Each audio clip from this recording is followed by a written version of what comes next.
સંતો મળે તો સત્સંગ મળે. 3 માર્ગ બતાયા: કર્મ માર્ગ, ભક્તિ માર્ગ અને જ્ઞાન માર્ગ.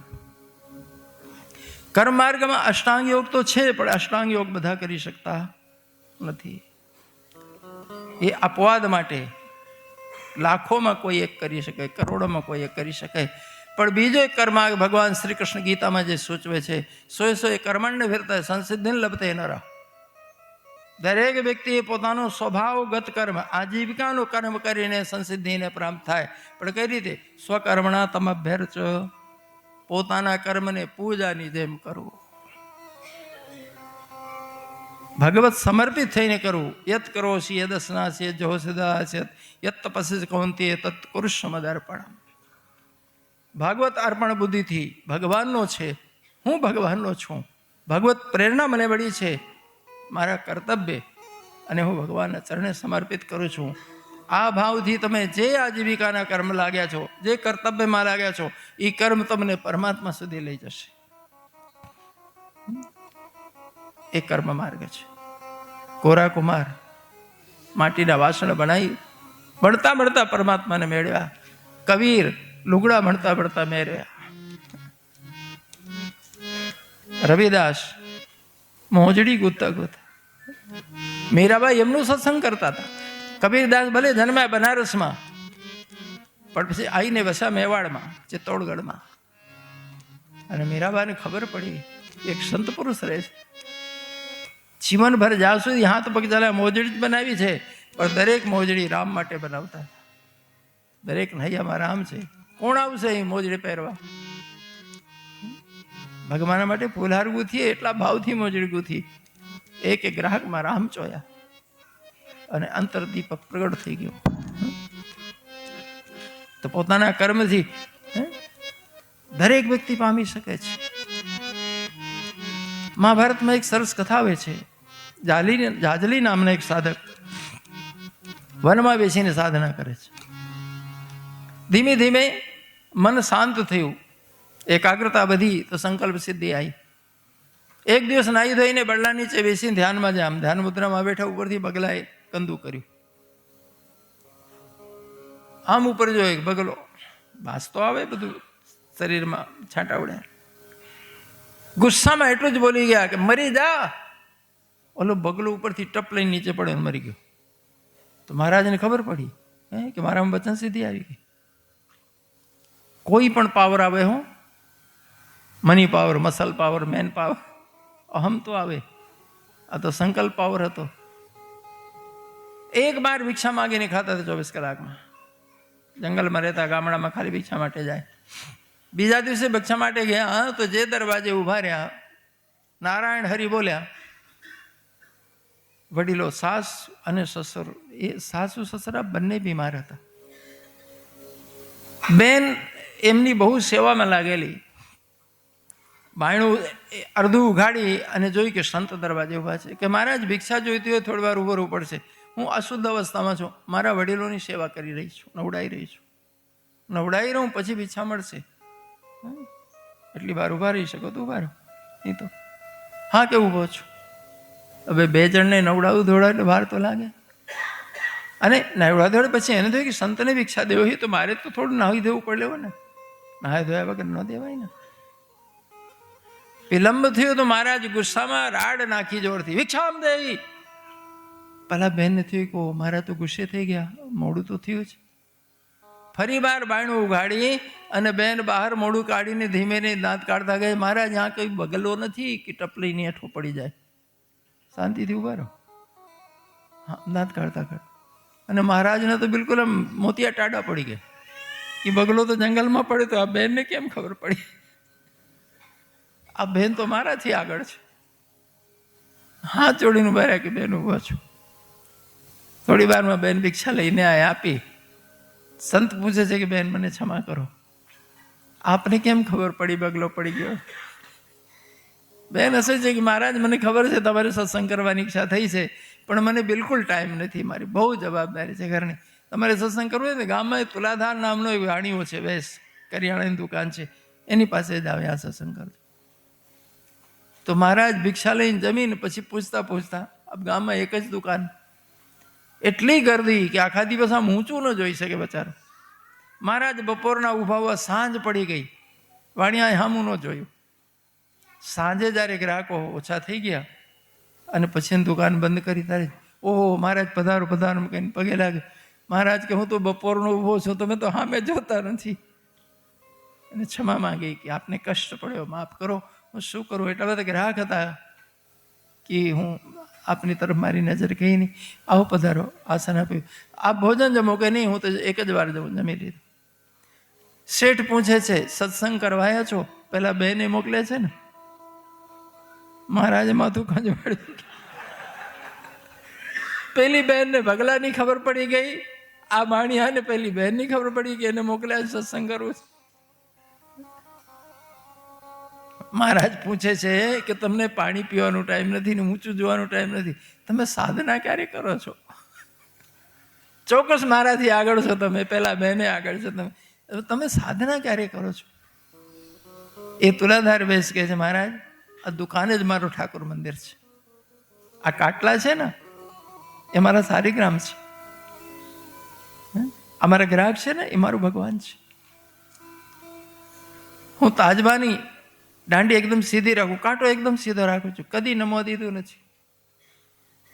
મારા ગ્રાહકમાં મેં ભગવાન વાર્યા છે અને કાંટો કદી નમવા દીધું નથી.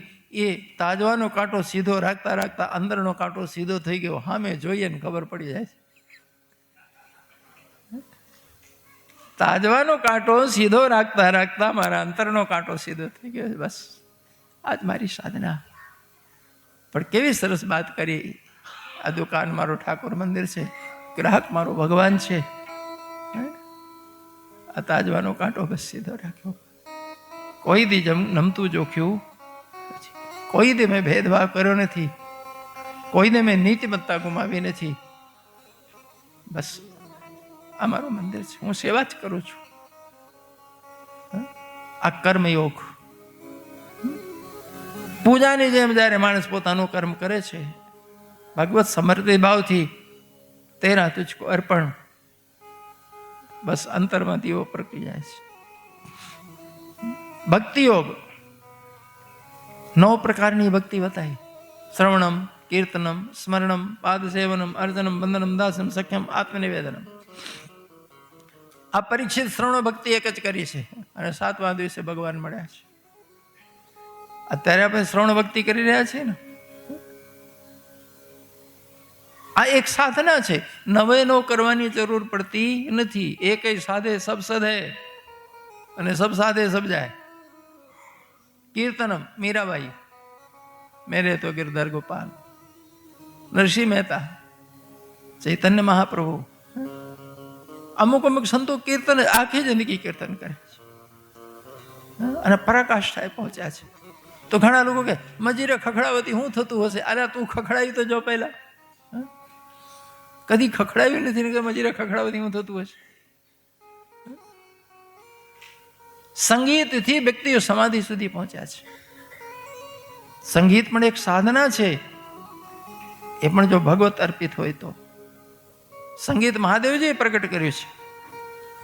એક શૃંગાર ગીત છે રાજસી અને એક ભક્તિ ગીત છે, ભક્તિ સંગીત.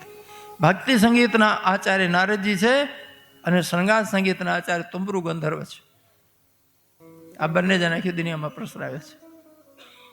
પણ સંગીત પ્રગટ થયું છે મહાદેવજીના ડમરુથી. અને મહાદેવજી પોતે નૃત્યના બહુ શોખીન હતા, તાંડવ નૃત્ય કરતા હતા. તાનસેનની વાત સાંભળી ને? અકબર તો એ મુગલ હતો, શું કદર જાણે. ક્યાંથી ને ખબર પડી કે તાનસેન રાગ ગાઈને દીવો પ્રગટાવી શકે છે. તો એક દિવસ જીદ કરી, હવે દીવો પ્રગટાવો હોય ને તો ઉનાળામાં ના પ્રગટાવાય, શિયાળામાં કે તો ચોમાસામાં, નહીં તો ગાનારની દુર્દશા થઈ જાય. પણ રાજા વાજા વાંદરા, નક્કી નહીં, કોઈનો ભરોસો ના કરાય. जिद करी अकबर के नहीं, मुझे तो तुम्हारी करामत देखना है. હવે તાનસેન સમજી ગયો કે આ તો દુષ્ટ મુગલ છે, હું જો હાવ ના પાડી દઈશ તો મને મારી નાખશે. દીપરાગ ગાયો, દીપક તો પ્રગટ થયો પણ આખા શરીરમાં ફોલ્લા પડી ગયા. કેટલા વૈદ્યો પાસે ગયા, બધું કર્યું પણ કોઈ ફરક ના પડ્યો. અકબરને પણ પોતે પાછી પછતાવો થયો कि मैं आपको बार बार कह रहा था कि आप धीरज रखिए, मैं बाद में सुनाऊंगा, अभी समय नहीं है सीजन. રાગનો સમય છે, કયો રાગ કયા પૌરમાં ગાવો. 24 કલાકમાં દરેક રાગનો સમય અલગ અલગ છે. કયા પ્રસંગે કયો રાગ ગાવો વ્યક્તિને ધ્યાન લાગી જાય. તાનસેન કહે છે જ્યાં સુધી કોઈ મેઘ રાગ નહીં ગાવે અને આકાશથી છાંટા નહીં પડે ત્યાં સુધી અમારો રોગ નહીં મટે. તો અકબરની તો આંખો ફાટી રહી ગઈ અને દીવો પ્રગટાયો. અને એવો પણ કોઈ સંગીતકાર હોઈ શકે કે વરસાદ વરસાવી હતી કે હા, પણ અત્યારે કોઈ ભારતમાં છે એની મને ખબર નથી. તાનસેન 2 વર્ષ હેરાન થયો. 2 વર્ષ પછી ખબર પડી કે ગુજરાતમાં 2 છોકરીઓ છે જોડકી જન્મેલી, તાના રીરી, મોદી સાહેબના ગામની.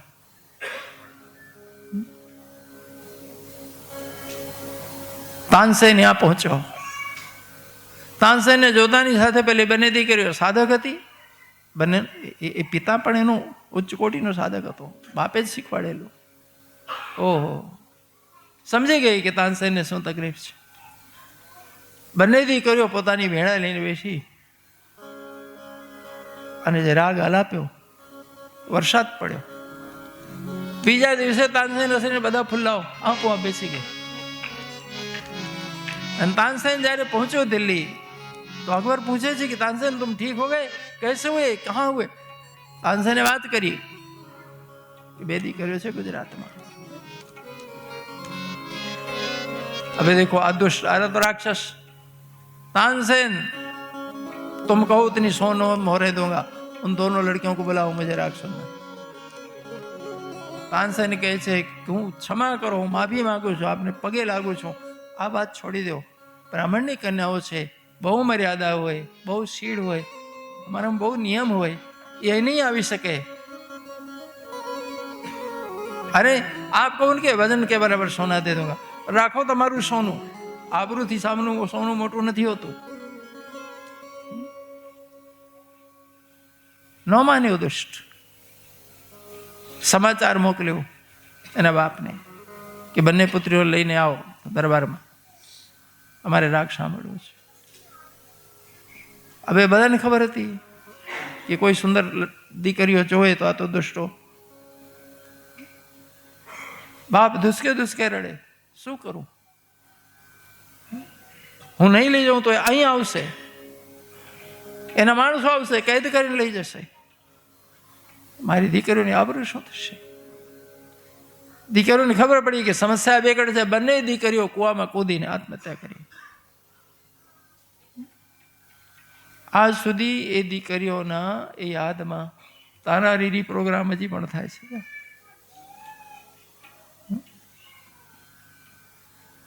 સાધના કોઈ પણ હોય, શ્રવણમ, કીર્તનમ, સ્મરણમ, આદ સેવનમ, અર્ચનમ, ભગવાનની પૂજા કરીને.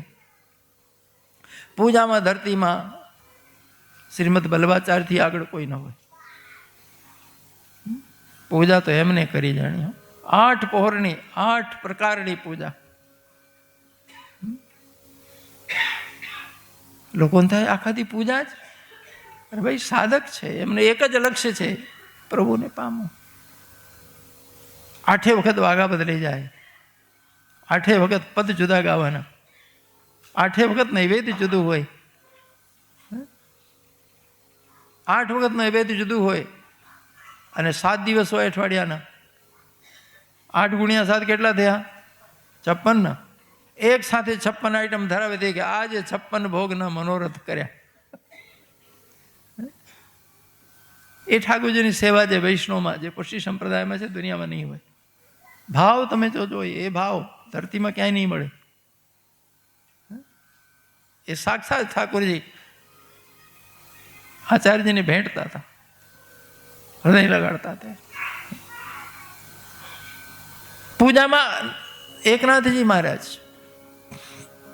પહેલા બહુ સાકાર ઉપાસના કરી, છેલ્લે નિરાકારમાં ઉતરી ગયા હતા. પૂજા કરતા કરતા ઉંમર થઈ તો હાથમાં ધ્રુજારી આવવા માંડી. ચંદન ઘસે પણ હાથ ધ્રુજે કેમ ઘસાય? પાણીનો ઘડો લઈને આવે, હાથમાંથી પગમાં પડે, વાગે. પૂજાની સામગ્રી હાથમાંથી પડી જાય, હાથ તો ધ્રુજતા હતા પણ પૂજા ના છોડે. આવું બધું થાય તો પછી રોવે કે મારો કયું પાપ હશે, ઠાકોરજીની સેવામાં વિઘ્ન આવે છે, મારું શરીર કેમ સાથ નથી દેતું. એક દિવસ ભગવાન એક છોકરાનું રૂપ લઈને આવ્યા. બાબા મને નોકરી રાખશો?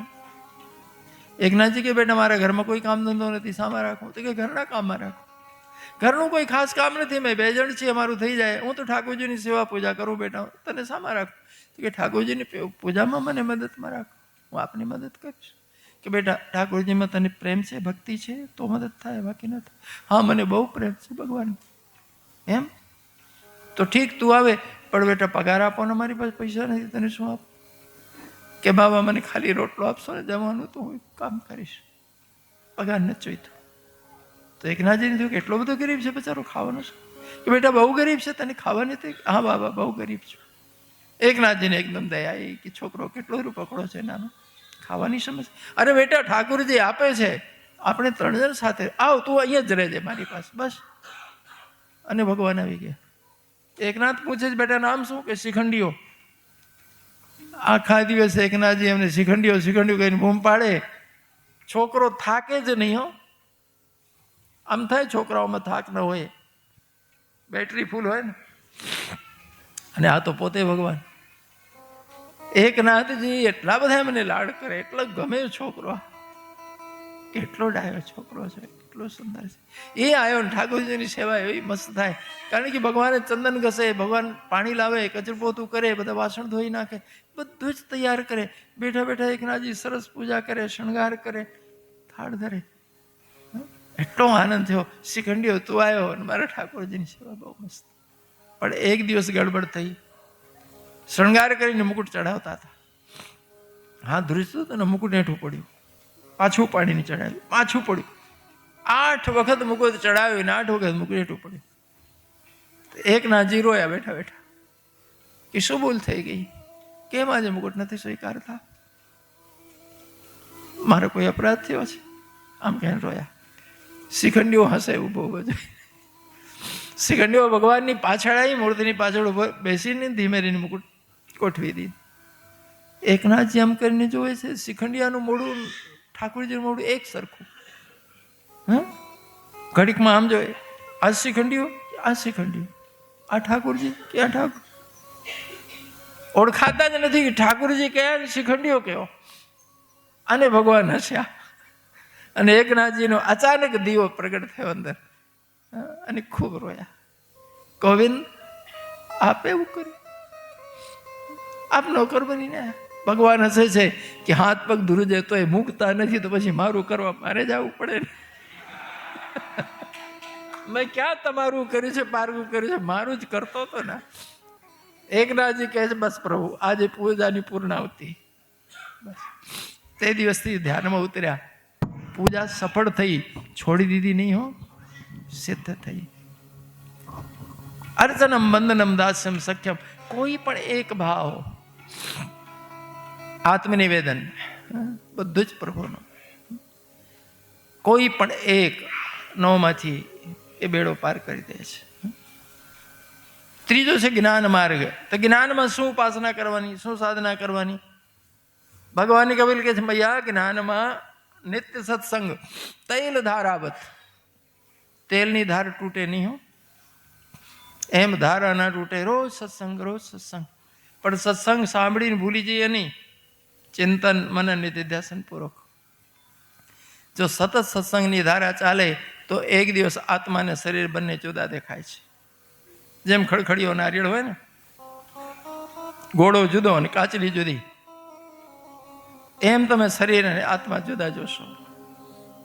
પણ સત્સંગ નિત્ય હો, જ્યાં સુધી નારિયેળમાં પાણી ભરેલું હોય ને ત્યાં સુધી ચોંટીને રહે, છૂટા ન પડે. તોડો તો બે તૂટી જાય, પણ પાણી સુકાઈ જાય ને પછી અંદર ગોળો જુદો પડી જાય.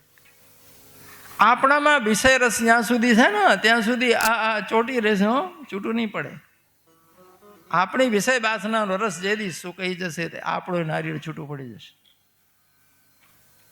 બીજો દાખલો આપે છે, ફળ કાચું હોય ત્યાં સુધી તમે ખેંચો તો ડાળ ભેગી તૂટી જાય, ફળ જુદું ન પડે. પણ જેથી પાકી જાય ને ખેંચવાની જરૂર નથી, ટપકી જાય છે. એમ જ્યારે તમારું જ્ઞાન, તમારું સત્સંગ પાકી જશે તો જેમ પાકેલો ફળ ટપકી જાય એમ આત્માથી શરીર ટપકી જાય છે. કોઈ પ્રયાસ કરવો પડતો નથી, પણ મનન ચિંતન નિધિધ્યાસન પૂર્વક.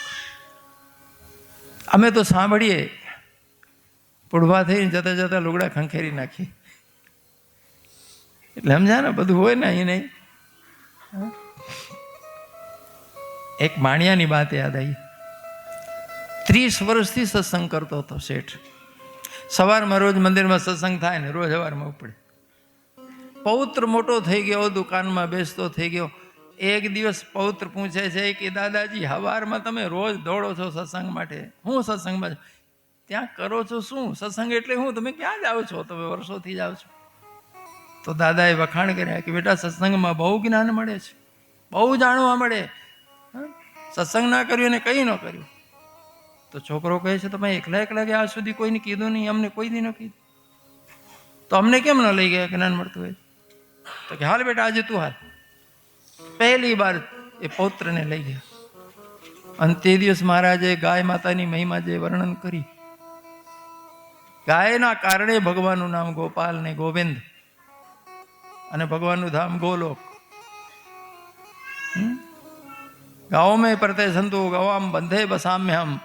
ભગવાન કહે છે, હું ભલે લીલા રૂપે મૃત્યુલોકમાં હું, કે મારા ગોલોકમાં હું, કે વૈકુંઠ ગોલોકમાં હું, મારી ચારે બાજુ ગાયો હોય, હું ગાયોની વચ્ચે રહું, બસ મારી એક જ ઈચ્છા હોય છે.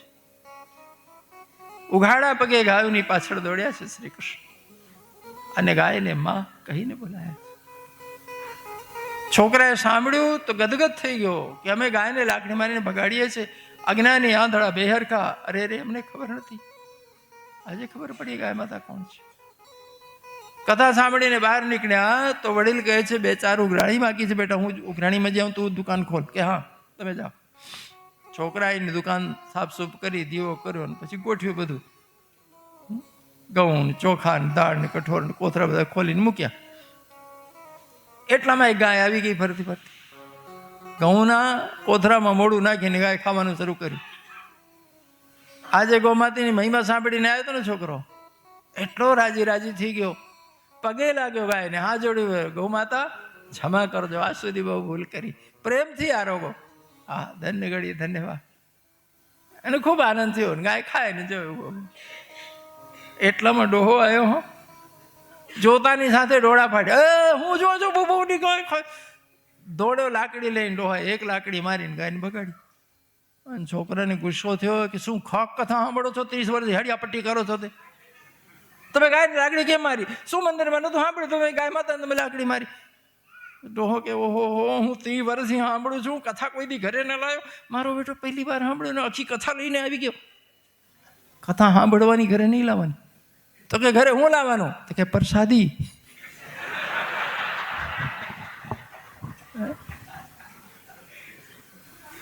હવે ખબર નહીં કોણ હું લઈ જશે. હો, તૈલ ધારાવત સત્સંગ અને ચિંતન મને વિદ્યાસન એ જ્ઞાન સાધના છે, બસ બીજું કંઈ નહીં. ભગવાન પૂછે છે, માતા હજી કોઈ પ્રશ્ન હોય તો પૂછો. દેવતીજી કે કોઈ પ્રશ્ન નથી, હવે હું ધન્ય છું, કરત કરત છું ભગવાન. તો ભગવાન કહે છે, હું ગંગા સાગર જોઉં છું, ભલે પધારો. કપિલ ભગવાન ગંગા સાગર ગયા. દેવહૂતિ માતાએ ધ્યાન લગાડ્યું, સમાધિ લાગી ગઈ, જીવ અને શિવનો મિલન થયો. હવે તો દેહ આપોઆપ પછી સરસ્વતી નદીમાં ઓગળીને તણાઈ ગયો. માત્ર ગયા નામનો તીર્થ ઉભો થયો. ત્યાં પિતૃઓના પિંડદાન ગયાજીમાં થાય, તર્પણ થાય, અને માતાઓ બહેનોના પિંડદાન તર્પણ સિદ્ધપુરમાં કરવા. આપણા નજીકનું તીર્થ છે ને એટલે શ્રદ્ધા ઓછી હોય, દૂરનું હોય તો દોડી દોડીને જઈએ. અતિ પરિચય અવજ્ઞા કહેવત છે. એ સરસ તીર્થ આપણા ગુજરાતમાં છે. એ ભાગવતજીમાં એનું વર્ણન છે. અહીં પરીક્ષિતજી પૂછે છે કે ભગવાન આપ પુત્રીઓનો વંશનું તો વર્ણન કર્યું, પણ પુત્રોની કથા કરો, મને સાંભળવી છે. સુખદેવજી મહારાજે ઉત્તાનપાદના પુત્ર ધ્રુવ મહારાજની ચર્ચા કરી. ઉત્તાનપાદ મહારાજને મનુ મહારાજે બીજા નગરમાં ગાદી બેસાડી દીધું હતું, બીજું રાજ આપી દીધું હતું. પહેલું લગ્ન સુનીતિ મહારાણી સાથે થયા. સુનીતિ બહુ ધૈર્યવાન, ઉદાર, પ્રેમાળ, ભક્તિવાળી, સહનશીલ, પણ સંતાન ન થઈ. થોડા દિવસોમાં રાજાની ચિંતા થવા લાગી. રાણી જ કહે છે મહારાજ બીજો લગ્ન કરી લો, કદાચ મારાથી સંતાન ના થાય તો વારસદાર તો જોઈશે ને. મહારાજે બીજો લગ્ન કર્યો. સુરુચિ નામની રાજકન્યા, દેખાવડી બહુ, સુંદર બહુ, પણ ઉદાર નહીં હો, સહનશીલ નહીં, બહુ ચાલાક, બહુ સ્વાર્થી, અહંકારી, કપટી. આવતાની સાથે ડખો કર્યો. મારી સોત હોય હું એ ઘર મનોરું. સુનીતિ ઘર છોડીને બહાર રહેવા જતી રહી કે મહારાજ આપ પ્રાણીને લઈને રહો. સુનીતિ પટરાણી છે. રાજા જેની સાથે બેસીને રાજ્યાભિષેકમાં રાજગાદીમાં બેઠો હોય, સિંહાસનમાં બેઠી હોય ને સાથે, એ પટરાણી કહેવાય. પટરાણીનો દીકરો જ પાટવી કોણ કહેવાય, એ જ વારસદાર થાય. એને સંતાન ન થાય તો બીજી રાણીઓને દીકરાનો વારો આવે. રાજાનો જેટલો હુકમ ચાલે, પટરાણીનો એટલો જ હુકમ ચાલે પ્રજામાં. રાજાનો જેટલો સન્માન હોય, મહારાણીનો એટલો જ સન્માન હોય. પણ આ રૂપાળી આવી અને નોકરાણી બનાવી દીધી.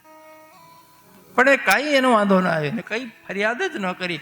ભગવાનની કૃપા એવી કે પહેલો જ દીકરો સુનીતિથી થયો. હવે તો સુનીતિને રાજમહેલમાં પાછી બોલાવી લેવી જોઈએ ને. વારસદાર થયો, યુવરાજ થયો. પણ રૂપમાં મોહિત થયેલો રાજા સુરુચિને આધીન થઈ ગયેલો. હવે સુરુચિને પણ એક દીકરો થયો. સુરુચિ ચાલાક, એને નક્કી કર્યું કે મોટો હોવાથી એનો હક લાગે, પણ રાજા મારા બસમાં છે ને, હું મારાને બેહાડીશ. કોઈ પણ પ્રસંગ હોય, તિથિ તહેવાર હોય તો સુનીતિ મહારાણી ધ્રુવને લઈને ભલે રાજમહેલમાં જાય, બધાની વચ્ચે ભેગા થાય. બાકી નો એન્ટ્રી હો. સુનીતિને એના દીકરાને મહેલમાં પ્રવેશ કરવાની મનાઈ. આ છોકરો જુતુર રહેશે ને તો રાજાને મોહ નહીં લાગે, એને બાપ નજીક જવા જ નહીં દેવું. આ જો ચાલ જો. ધીમે ધીમે ધ્રુવ 5 વર્ષનો થયો. જ્યારે કોઈ પ્રસંગે આખો પરિવાર ભેગો થાય ને તો સુનીતિનો દીકરો તો સુનીતિ જેવો જ હોય. માથી સંસ્કાર મળે ને, બધાને સાષ્ટાંગ દંડોત કરે, વડીલોને, દાદાને, દાદીને, બાપને, બીજી માને, સંતોને. આ સૂર્ય દીકરાને નથી આવડતું, કુવામાં હોય યા વાડામાં હોય. વ્યાસજી મહારાજ બોલ્યા છે, દુશ્શીલો માત્ર દોષ અને પિત્ત દોષ અને મૂર્ખતા, કાપરિણમ મસ દોષ અને આત્મ દોષ દરિદ્રતા. જો છોકરો દુરાચારી થયો તો માનો વાંક છે, માં દોષી છે, ખોટી છે. જો મૂર્ખ રહી ગયો તો બાપનો વાંક છે. ચરિત્ર સૌથી વધારે માતાથી વળે છે બાળકોને. 80% પ્રભાવ માનો હોય છે જીવનમાં, 20% બાપનો હોય છે. એટલે આપણા દેશમાં માતાઓ બહેનોની પવિત્રતા ઉપર, માતા બહેનની ચરિત્ર ઉપર, માતા બહેનોને સંરક્ષણ ઉપર બહુ ભાર આપ્યો છે. આપ્યું છે ને? કેમ? અમારી પેઢી, અમારું રાષ્ટ્ર, અમારું ભવિષ્ય નિર્માણ કરનારી અમારી માળીઓ છે બાપ, એ માતાઓ છે. ડુંગરાથી ને ધરતીથી, નદી પહાડથી ને રોડથી ને હવાઈ અડ્ડાથી રાષ્ટ્ર નથી બનતો, નાગરિકોથી રાષ્ટ્ર બને છે. રાષ્ટ્રની ગરિમા એનો નાગરિક હોય છે. અને સારો નાગરિક જો તો દેશે ને તો કોઈ માં દેશે. હવે જે દશાઈ છે, પિક્ચરો જોઈ જોઈને આપણી દીકરીઓ એટલી ફુહડ થતી જાય છે. હોક્કા પીએ ને, દારૂ પીએ ને, ગમે ત્યાં નગ્ન ડાન્સ કરે ને, આવારા ફરે, સુટકેસોમાં ટુકડા થઈને પડે. હવે આપ કલ્પના કરી લો કે માતાઓ માટે કેમ એવા નિયમ હતા, કેમ આગ્રહ રાખવામાં આવ્યું હતું કે માતાઓ પૂર્ણ સુરક્ષિત હોવા જોઈએ. અત્યારે છોકરીઓ પૂછે છે, છોકરાઓ ગમે ત્યાં ફરે તો અમે કેમ ન ફરીએ, અમને સમાન અધિકાર કેમ ન મળવો જોઈએ? મેં કીધું લોખંડની ભારી હોય ને તો રોડ ઉપર ફેંકી રાખો, પણ હોનાનું દાગીનો હોય તો ગમે ત્યાં નાખી દેવું.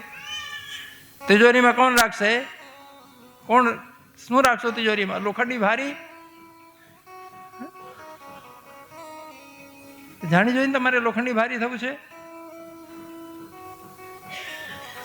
તમે પૂજનીય છો, તમે અમારી માતાઓ છો, તમે અમારા ભવિષ્ય છો બાપ, તમે અમારી સંપદા છો. તમારાથી મોટી સંપદા કોઈ નથી ભાઈ, અમારા રાષ્ટ્રની, અમારા સમાજની. તમે અમારું નસીબ છો, તમારા ભવિષ્ય છો તમે અમારા. જો તમારામાં અવિવેક આવશે, દુષ્કર્મ આવશે, ચરિત્રહીનતા આવશે તો યાદ રાખજો ભવિષ્ય અને રાષ્ટ્ર અને અમારું કુળ બધું જ ખાનદાન બરબાદ થઈ જશે, નેસ્તનાબૂદ થશે. અને રાક્ષસો એ જ કરવા માટે અહીં બરાબર ષડયંત્ર ઊભું કર્યું છે. સંસદમાં બેઠેલા 80% ભૂંડળાઓ છે, યાદ રાખજો. મનુષ્ય કહો તો પાપ લાગે એવા લોકો બેઠા છે, એવા ખોટા કાનૂન બનાવે છે, ધર્મ અને સંસ્કૃતિનો સત્યાનાશ કરવા બેઠા છે. નહીં તો લેવીનનો કાનૂન ભારતમાં આવે? હા, ભૂંડળા સિવાય કોણ કાનૂન બનાવે લેવીન રિલેશનશીપનો? દુર્ભાગ્ય તો જો આ દેશનો. કઈ રીતે ચરિત્ર બચશે અમારી દીકરીઓના, દીકરાઓના? દાંપત્ય ઊભું થશે, સંતાનો ઉછરશે. મને તો અધિકાર છૂટે છે કે આ દેશની પ્રજા કોઈ આંદોલન ના કર્યું, કોઈ વિરોધ ના કર્યું.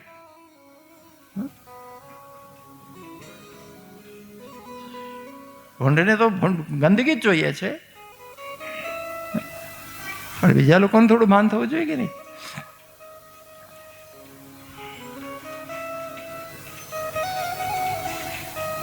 સુરુચિને આધીન થયેલો રાજા. સુરુચિ આવવા દેતી નથી મહેલમાં. ધ્રુવ રમતો રમતો અંદર જાય તો એને ધક્કો મારીને બહાર ફેંકી દે છે, ગાળો દે છે. 5 વર્ષનો થઈ ગયો હતો ધ્રુવ. ખૂબ સેન્સિટિવ બાળક, ખૂબ બુદ્ધિમાન. એક દિવસ રમતો રમતો અંદર ગયો, પોતાના નાના ભાઈને બાપના ખોળામાં રમતો જોયો. બાપે કદી તેડ્યો નથી, નજીક જવા દેતી નથી ઓલી. એને મન થયું કે નાના ભાઈની સાથે હું બાપાના ખોળામાં બેસું, રમું. હાથ ઊંચો કરી પ્રયાસ કરે છે ખોળામાં બેસવા. બાર કહે છે, પિતાશ્રી મને તેડી લો, મારે નાના ભાઈ ભેગો રમવો છે, મારે તમારા ખોળામાં બેવું છે. સુખદેવજી કહે છે, રાજા જોવે છે, મારો જ દીકરો છે, બહુ સુંદર છે, બહુ મીઠડો છે રૂપાળો. મન તો થાય છે તેડી લઉં, પણ રૂપાળીની બીક લાગે ને એટલે નથી તેડતો. હવે આખી દુનિયા એનાથી બીવે છે ને એ ઘરવાળીથી બીવે છે. એટલામાં સુરુચિ આવી, બોચી પકડીને ધ્રુવને ધક્કો મારતો મારતો માલથી બહાર ફેંકી દીધું ને કે એ આ ભાગણીનો છોકરો રાજાની ગોદમાં બેસવા આવ્યો છે, આ ખોડામાં બેસવું છે તો જા ભગવાનની તપસ્યા કરી મારા કુખમાં જન્મા, જા મરી જા ને પાછો જન્મ લે.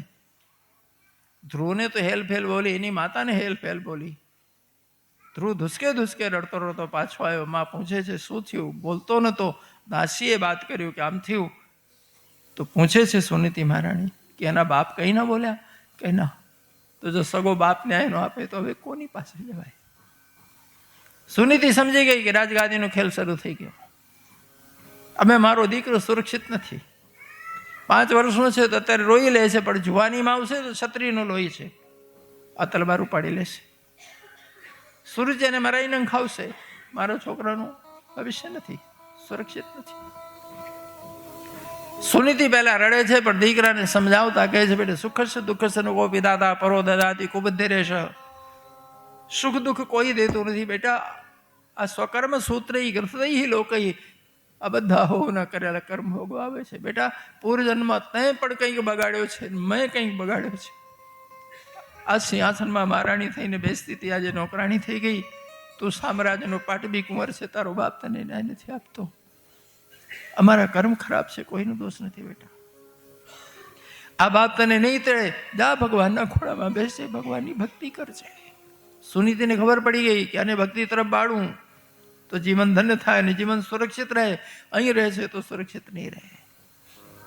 ગાદી મળે ના મળે, જીવન મનુષ્યનું વળી છે. જો ભગવાનની ભક્તિ વળે તો મારી કુખ ધન્ય થાય અને ભક્તિનો ઉપદેશ કરો. પણ ધ્રુવ કઈ જુદી માટીનો હતો. એ જ વખતે તૈયાર થઈ ગયો. માં, હું જઉં છું વનમાં ભક્તિ કરવા, તું ચાલ. તને ગાળો મળે છે, અપમાન મળે છે, આપણે બંને ભક્તિ કરશું. સુનીતિ કે બેટા, તારા પિતાની છાયા મૂકીને મારાથી ન જવાય, મારું પતિવ્રત ધર્મ છે, હું ના જઈ શકું, તું જઈ શકે છે. ધ્રુવ કે છું અત્યારે જતો રહું છું. બેટા અત્યારે નહીં, પછી જજે. એમ થયું કે થોડો મોટો થાય પછી થાય. કેમ અત્યારે નહીં? કે જ્યારે તારી નાની માતા અને પિતાને પગે લાગીને આશીર્વાદ લઈને જઈશ, તારી ભક્તિ શરૂ થશે. વડીલોના આશીર્વાદ વગર ના થાય બેટા. તો હું અત્યારે પગે લાગી આવું છું. પાછો મહેલમાં ગયો, પિતાને સાષ્ટાંગ બંધન કરીને રોયો છે કે પિતાશ્રી, હું ભક્તિ કરવા વનમાં જઉં છું, મને આજ્ઞા અને આશીર્વાદ આપો. બાપ સાંભળે છે ને જોઈ છોકરો રડતો રડતો ઘર મૂકી રહ્યો છે, પણ મૂળની જેમ બેઠો રહ્યો, કઈ બોલ્યો નહીં. સુરુચિ બેઠી હતી ગાદીમાં. ધ્રુવ જઈને રડતો રડતો એના ચરણોમાં સાષ્ટાંગ બંધન કર્યું. સૂર્યજીએ પૂછ્યું, કેમ દંડોત કરે છે, કેમ પ્રણામ કરે છે? કે માં, તું કહેતી હતી તપસ્યા કરતો, તપસ્યા કરવા જઉં છું, મને આશીર્વાદ આપો. સુરુચિ તો રાજી રેડ થઈ કે આ જો તપ કરવા જતો રહે તો ગાદી મારા છોકરાને મળી જાય. ઉઠીને દોડી, એટલી ઢોંગ કરતી, હૈયે લગાડતી, માથે હાથ ફેરવતી, મસ્તક ચૂમીને આશીર્વાદ આપે છે. બેટા બહુ સરસ, ખૂબ તપસ્યા કરજે, મારા આશીર્વાદ તને ભગવાનના દર્શન થાય, તારી તપસ્યા ફળે, જા બેટા. કાઢવા જ બેઠી હતી. પણ ધ્રુવના મનમાં જે થોડો ક્રોધ હતો કે મારી માં મને ગાળો દે છે ને મારે છે, એ હૈયે લગાડતા ક્રોધ નીકળી ગયો. નાના બાળકને તમે ભલે રોડાઈ દીધું હોય, પણ પાછા તમે એક ચોકલેટ દો ને પુચકારો તો ખોડામાં રમે. કપટ ન હોય બાળક. પાછો આવ્યો, પોતાની જનેતાને પગે લાગીને રોયો છે, માં હું જઉં. સુનીતિએ આંસુઓથી ભીંચવી દીધા દીકરાને. નથી હિંમત પડતી રજા આપવાની, નથી હિંમત પડતી રોકી લેવાની. ખબર છે અહીં કૂવો છે ને ખાઈ છે. અંતે ભગવાનને પુકારે છે કે તારો દીધેલો પ્રભુ તારા ખોળામાં નાખું છું, સ્વીકાર કર છે. ધન્ય છે જનેતાને 5 વર્ષના દીકરાની વિદાય આપી દીધી. ધ્રુવ ભયંકર વનમાં પ્રવેશો, આંખમાં અશ્રુ છે. મને ક્યારે ગુરુદેવ મળશે? મને કોણ શીખવાડશે? ક્યાં તપસ્યા કરીશ? ભગવાન કેટલી દૂર હશે? બસ એક જ વાત. અને ભગવાને પ્રેરણા કરી નારદના હૃદયમાં. દેવલોકથી ગુરુ આવીને ધરતીમાં ઉતરી પડ્યા. નારદને જોતાની સાથે ધ્રુવ ધૂળમાં આ રોટીને પગે લાગ્યો. સંસ્કાર છે ને માના આપેલા. નારદ ગદગદ થયા કે ધન્ય છે જનેતાને, આવો ના નકડો. પણ સંતને સાષ્ટાંગ બંધન કરે તો નારદજી તેડીને તરત જ હૈયે લગાડ્યો, માથે હાથ ફેર્યું. ધ્રુવ દુસ્કે દુસ્કે રોયો છે. જન્મ દેનાર બાપાએ કદી નથી તેડું. મારો ગુરુદેવ મને ગોદમાં લીધો. નારદજી સમજી ગયા છોકરો દુઃખી છે. આંસુ લૂછીને સમજાવે છે, બેટા ક્યાંથી આવ્યો, કોણ છે મા બા, કેમ જંગલમાં એકલો આવ્યો? ધ્રુવે પોતાની બધી વાત કહી. નારદજી ઓળખ્યા ઉત્તાનપાદનો પુત્ર છે. પહેલા સમજાવીને પાછા વાળવા પ્રયાસ કરે છે, પણ ધ્રુવ રોવે છે કે નહીં જાઉં, મારું કોઈ નથી. બાપો કદી તેડતો નથી, નાની માં મને મારે છે, મોટી માં કેવું તારી રક્ષા નહીં કરી શકું, જા તારો ભગવાન રક્ષા કરશે. કોઈ નથી, ક્યાં જવું કરી દેવું? જો મને ભગવાન નહીં સ્વીકારે તો હું પ્રાણ છોડીશ, પણ પાછો નહીં જાઉં. નારદજીને થયું કે આ બાળકને જો હું માર્ગ નહીં દેખાડું તો જંગલમાં ભટકીને મરી જશે. નારદજીએ વૃક્ષ નીચે બેસાડી દ્વાદશાક્ષર મંત્ર આપ્યું, પ્રાણાયામની વિધિ શીખવાડી, ધ્યાન કેમ લગાવાય વિધિ બતાવી. અજાણ્યો બાળક છે, નાનકડો, કોઈ ઝેરી ફળ ખાઈ જાય તો મરી જાય. કંદમૂળનો ફળનો પરિચય આપ્યો કે બેટા આ ખવાય ના. જગ્યા બતાવી, થોડા આગળ જાઓ, યમુનાજીને કાંઠે ઊંચો ટેકરો છે, એ સિદ્ધપીઠ છે, સંતોએ ખૂબ તપ કર્યું છે ભૂમિ પર, ત્યાં બેસજે, યમુનાજીના દર્શન થશે. એ તો સાક્ષાત ભક્તિ છે. અવશ્ય તને ભગવાન ખોડામાં બેસાડશે, મારા આશીર્વાદ. માથે હાથ પધરાઈ નારદજીએ વિદા કર્યું. ધ્રુવ મહારાજ ટીલા ઉપર આવીને બેઠા. પ્રથમ મહિનામાં 3 દિવસ ધ્યાન કર્યું, પણ ભૂખ લાગી તો કંદમૂળ ખાધા. બીજા દિવસે 6 દિવસ ધ્યાન લાગ્યો. કંદમૂળ લેવા ના ગયા, સૂકા પાંદડા ચાવે, જલ પીને બેસી જાય. 3જા મહિનામાં પાંદડા ભૂલી ગયા, ધ્યાન બધા સ્થિર થયો. 12 દિવસે માત્ર યમુના જલ પીધો, પાછું ધ્યાન કર્યું. 4થા મહિનામાં આખો મહિનો શ્વાસોશ્વાસ લઈને રહ્યા, પાણીએ ભૂલી ગયું. ધ્રુવ મહારાજ યમુના સ્નાન કરી અંજલિમાં જળ લઈને એક પગે ઊભા થયા, ભગવાનને અર્ઘ આપવા. જ્યાં આંખ મીચીને ભગવાનનું ધ્યાન કરે છે, હૃદયમાં પ્રભુ પ્રગટ થયા. એક પગે અંજલિબદ્ધ 2 મહિના સુધી ધ્રુવ એમને ઊભા છે. ઇન્દ્ર ગભરાયો છે કે આ બાળક આટલી કઠોર તપસ્યા કરે તો મારું ઇન્દ્રાસન લઈ લે. ધરતી કંપ કરે છે, નાગ બનીને ફોફાડા મારે છે, આકાશથી બિલીઓના કડાકા થાય, સિંહ અને વાઘ આવીને ગર્જનાઓ કરે, પણ ધ્રુવનું ધ્યાન ભંગ ન થયું. ઇન્દ્રે હૃદયમાં પ્રવેશ કર્યો કે બાળકને શું જોઈએ છે તો હું વરદાન આપી દઉં. હૃદયમાં જતા ખબર પડી કે કંઈ નથી જોઈતું. પ્રેમનો ભૂખ્યો બાપાએ ન તેડ્યું, પ્રભુના ખોળામાં બેસવાયો છે. ઇન્દ્ર પોતે રડ્યો છે, અરે રે, મેં આવા ભક્ત પુરુષની તપસ્યામાં બિખરી નાખ્યું. મહાન છે બાળક.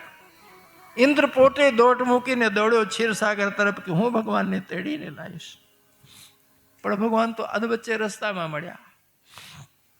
ઇન્દ્ર બૂમાબૂમ કરે છે, પ્રભુ ઝડમથી થોડી વાર વારો. ભગવાન કહે શું તકલીફ છે તને? મને તકલીફ નથી પ્રભુ, 5 વર્ષનો બાળક શોક લાકડી થઈ ગયો છે, આપનું ધ્યાન ક્યારે કૃપા કરશો? ભગવાન કહે છે ત્યાં જ જતો તો તું વ્યર્થમાં મને અટકાઈ ન કરે. અને ભગવાન દોટ મૂકી મધોર બનમ વ્રત દીક્ષાગત, દોડતા દોડતા આયા. મારવાર પુકારે છે, બેટા વરદાનમાં, બેટા આંખ ખોલ.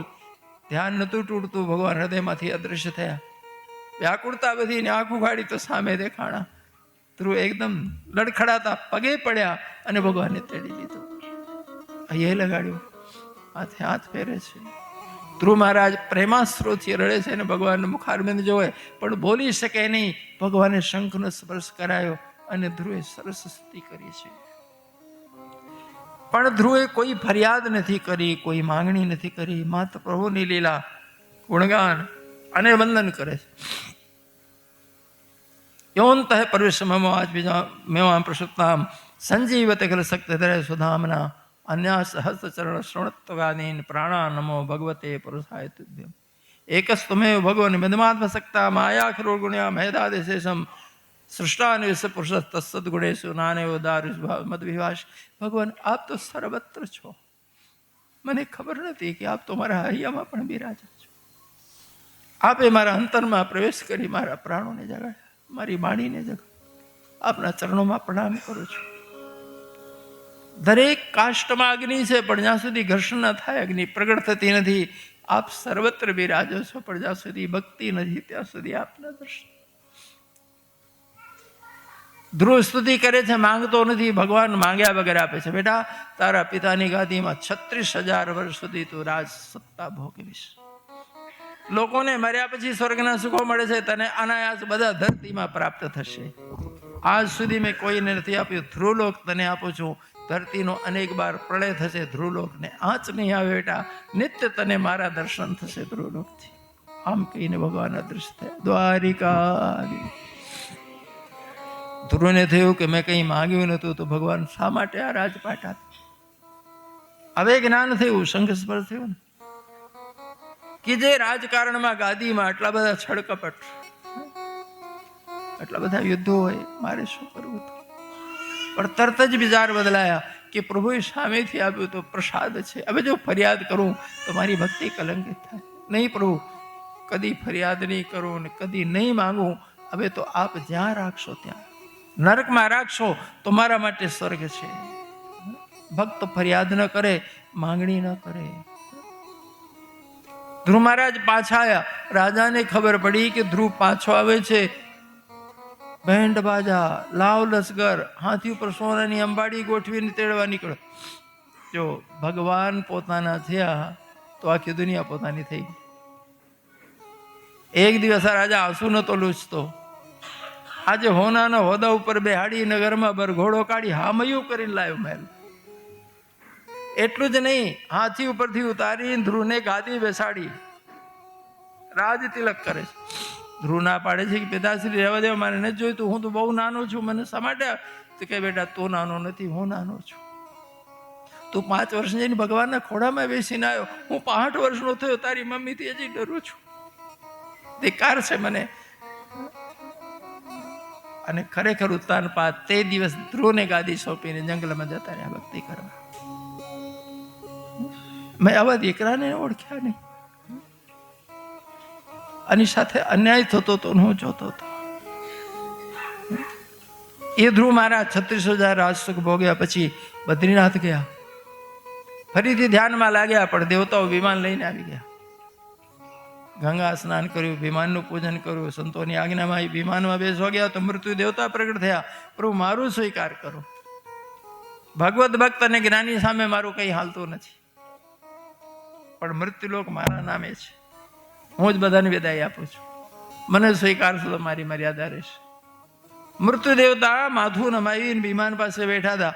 ધ્રુવ મહારાજ મૃત્યુના મસ્તકમાં પગ મૂકીને વિમાનમાં ચડ્યા. મૃત્યુર મૂર્ધની પદમ દત્તા આરુદમ ગ્રહમ. મોતના માથે પગ દઈને જ્ઞાની અને ભક્તો પ્રયાણ કરે છે, મોત મારે. વિમાનમાં બેઠા પછી મા યાદ આવે છે. દેવદૂતોને કહે છે, એક બાર પાછા લઈ જાઓ, મને મારી માના દર્શન કરાવો, પછી લઈ જાઓ. અરે બાબા, મા આગળ જાય છે, પાછળ જવાની જરૂર નથી. ધ્રુવ મહારાજ આગળ નજર કરી, બીજા વિમાનમાં સુરીતી માતા બેઠા હતા, ભગવાનના ધામમાં જઈને. આપ જેવા પુત્રને જન્મ આપે એ માતા પાછળ ન હોય પ્રભુ. કુલમ પવિત્રમ જનની કતાર્થા વસુંધરા પુણ્યવચિત ધન્યા. અરે ધરતી તીર્થ બને છે જ્યાં ભક્ત અવતાર લે છે. અનેક પેઢીઓનો ઉદ્ધાર થાય છે જ્યાં ભક્તો જન્મે છે, ધન્ય છે. દ્વારિકાધીશ ધ્રુવાના ધ્રુવલોકમાં વિરાજમાન થયા, પણ ઘડિયાળે એક બગાડી દીધા છે. અહીંયા જ વિશ્રામ આપું છું. આપણે 4 વાગે પાછા મળશું. 2 મિનિટ હરિનામ સ્મરણ. કૃષ્ણ ગોવિંદ ગોવિંદ પાલ નંદ લાલ, રાધે ગોવિંદ ગોવિંદ ગોપાલ નંદ લાલ. કૃષ્ણ ગોવિંદ ગોવિંદ ગોપાલ નંદ લાલ, રાધે ગોવિંદ ગોવિંદ ગોપાલ નંદ લાલ. કૃષ્ણ ગોવિંદ ગોવિંદ ગોપાલ નંદ લાલ, રાધે ગોવિંદ ગોવિંદ ગોપાલ નંદ લાલ. કૃષ્ણ ગોવિંદ ગોવિંદ ગોપાલ નંદ લાલ, રાધે ગોવિંદ ગોવિંદ ગોપાલ નંદ લાલ. मेरो जसोदा को लाल, मेरो जसोदा को लाल, जसोदा को लाल, मेरो जसोदा को लाल. मेरो यशोदा को लाल, मेरो यशोदा को लाल, यशोदा को लाल, मेरो यशोदा को लाल. मेरो जसोदा को लाल, मेरो जसोदा को लाल, जसोदा को लाल, मेरो जसोदा को लाल. यशोदा को लाल, मेरो यशोदा को लाल, यशोदा को लाल, मेरो यशोदा को लाल. कृष्ण गोविंद गोविंद गोपाल नंद लाल, राधे गोविंद गोविंद गोपाल नंद लाल. गोविंद गोविंद गोपाल नंद लाल, राधे गोविंद गोविंद गोपाल नंद लाल. कृष्ण गोविंद गोविंद गोपाल नंद लाल, राधे गोविंद गोविंद गोपाल नंद लाल. कृष्ण गोविंद गोविंद गोपाल नंद लाल, राधे गोविंद गोविंद गोपाल नंद लाल. राधे गोविंद गोविंद गोपाल नंद लाल, राधे गोविंद गोविंद गोपाल नंद लाल. राधे गोविंद गोविंद गोपाल नंद लाल, राधे गोविंद गोविंद गोपाल नंद लाल. गोपाल नंद लाल, गोपाल नंद लाल, गोपाल नंद लाल, गोपाल नंद लाल, गोपाल नंद लाल. गोपाल नंद लाल. कृष्ण कन्हैया द्वारिकाधीश की, श्री गोवर्धननाथ की जय. श्री अमने महाराज, श्री वल्लभाधीश की, सदगुरु कुलदेवी माता की, ઓમ નમઃ પાર્વતી પતે હર મહાદેવ